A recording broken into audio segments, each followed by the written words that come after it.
Opo, Kong, bago lang po si Partner Admar, usapin po tayo, Kong, ng mandato.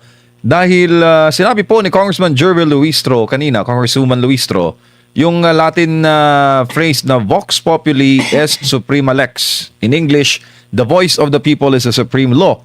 Now, sinagot po siya ng depensa ni Attorney Sheila Sison. Sabi niya, the Vice President was voted by 32 million Filipinos. This is the voice of the people. Anong masasabi mo doon, sir? Sa palitan po nila ng mga pahayag. Correct. Tama. Voice of the people is the supreme law. In fact, she got the highest vote in the last election. Higher than the president. Hindi lang yung 32 million vote. She has the highest approval ratings from among the top government officials. Hindi lang siya highest net satisfaction ratings, approval satisfaction ratings, at saka yung sa presidential election survey for 2028. She is the number one and the most formidable candidate. Kaya nga, hindi maiwasan maisip ng tao at ng taong bayan na this is a purely political exercise to eliminate the most potent and formidable candidate in 2028. Kasi wala silang kandidato na pwede ilaban kay Vice President Sara Duterte. So ang gagawin nila, i-impeach nila, and they will do everything. Grabe, makikita mo yung resource mobilization nila at saka naglabasan yung parang kabuti yung mga trolls ngayon, yung mga media spins, mga media press releases. Grabe, it's really a demolition. But if you will notice, the demolition has been going on for more than 2 years already. The Quadcom has been doing the demolition for a long time already. At hindi naman bumababa yung support ni Vice President Sara Duterte, especially for the Mindanao areas and Visayas.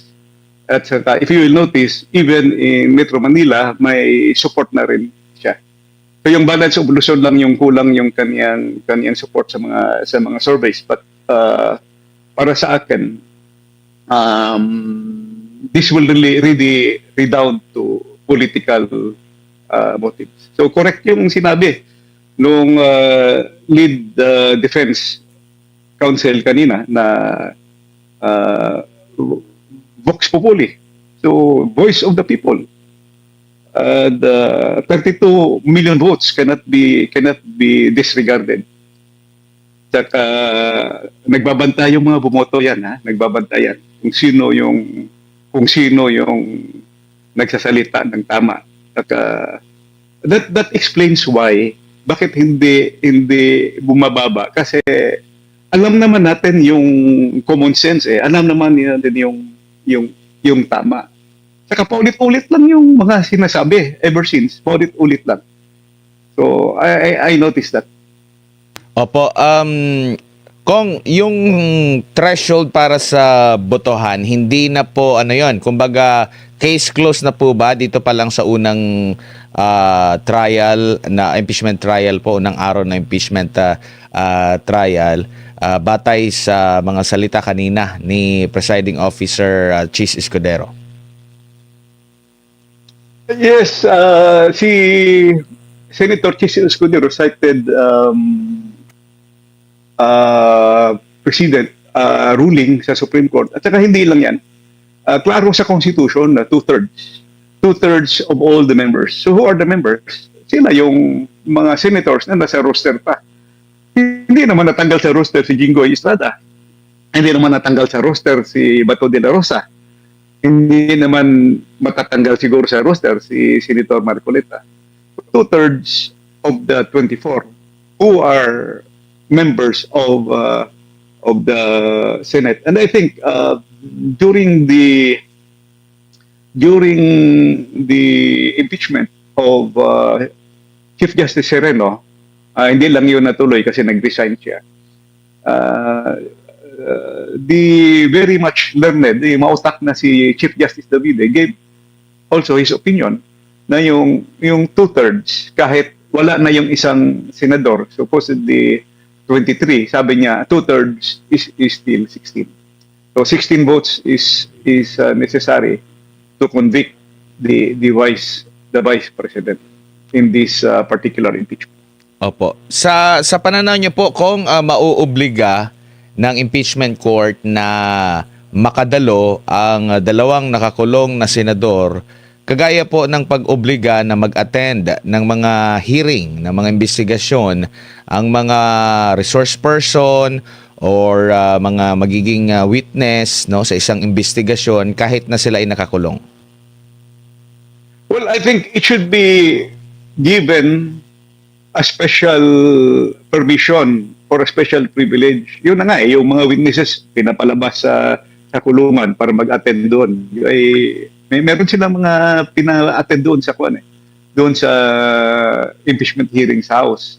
And this is a very important matter, the impeachment of the number 2 official of the land. And aside from that, they are still presumed innocent until proven guilty. So, with all the good intentions, considering na innocent pa nga sila, unless proven guilty, wala pa naman silang ruling eh. As that ruling will still be appealed to the higher court. So kung ako ang tatanungin, yes, why not? They should be able to attend, and the proper petition should be made to the highest court of the land to allow them to attend sessions. Opo. Kung mga ilang buwan na lang siguro mag-uumpisa na rin yung paghimay para sa 2027 national budget, na sinasabi nga na ang 1 year before ang mismong araw ng election na budget ay tinagurian ding election budget. Ano po ang makikita nyo po rito? Kasi meron din pahayag ang gobyerno natin na may isasama na ang flood control na pagbabudget for 2027. Sinasabi rin na posibleng umabot ng hanggang unang mga buwan ng 2027 ito pong impeachment trial. Baka hindi mahimay ng husto ng mga lalo na ng mga senador ito po, or magiging hamon sa kanila yung pagtiyak na magkaroon ng transparency, kasi issue po ito ngayon, lalo kabilang kayo po doon sa nag-question din sa mga previous na mga GAA po natin na congressman. Well, it is very, very important. No, the budget is the most important piece of legislation passed by Congress every year, because that involves the operation of the entire government.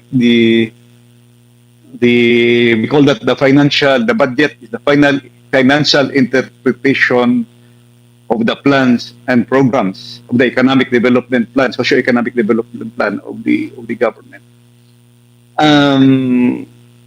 There was a slowdown ng ating ekonomiya.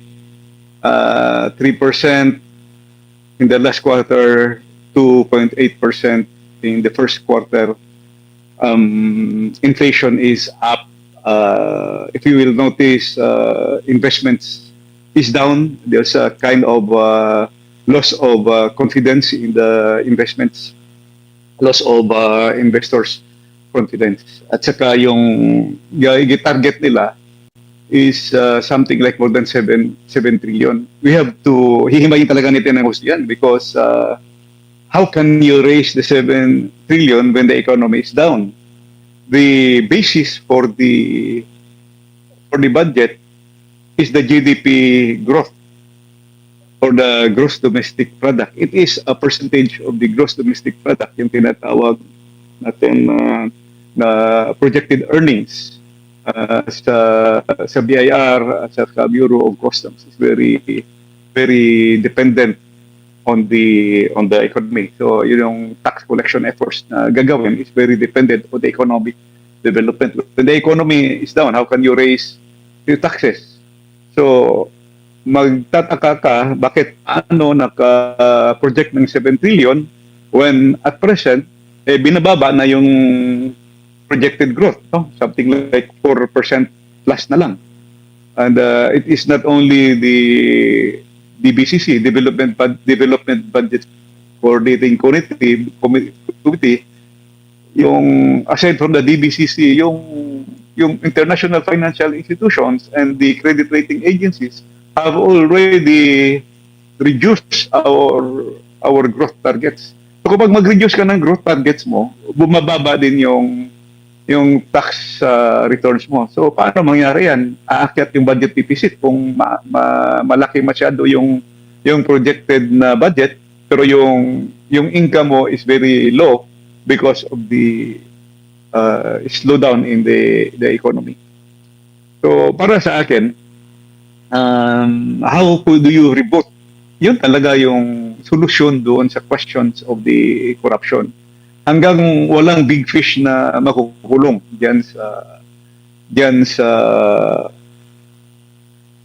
sa flood control anomalies na yan. Yung anomalya sa flood control. Naghahanap pa rin ng tao. Nauna pa yatang nakulong si Kung Marcoleta at saka si former Congressman Defensor. So kailangan natin yung honest to goodness, seryoso na pag-address sa corruption problem sa ating bansa. Congressman, daghang salamat sa imong oras ug higayon. Sa ulitin po, amping sa kanunay. Thank you, sir. Yes, daghang salamat po. Thank you for the time to express my views and opinions on the Kami ang boses ng masa, hindi natatakot. Katotohanan lang, di kami nalulunod.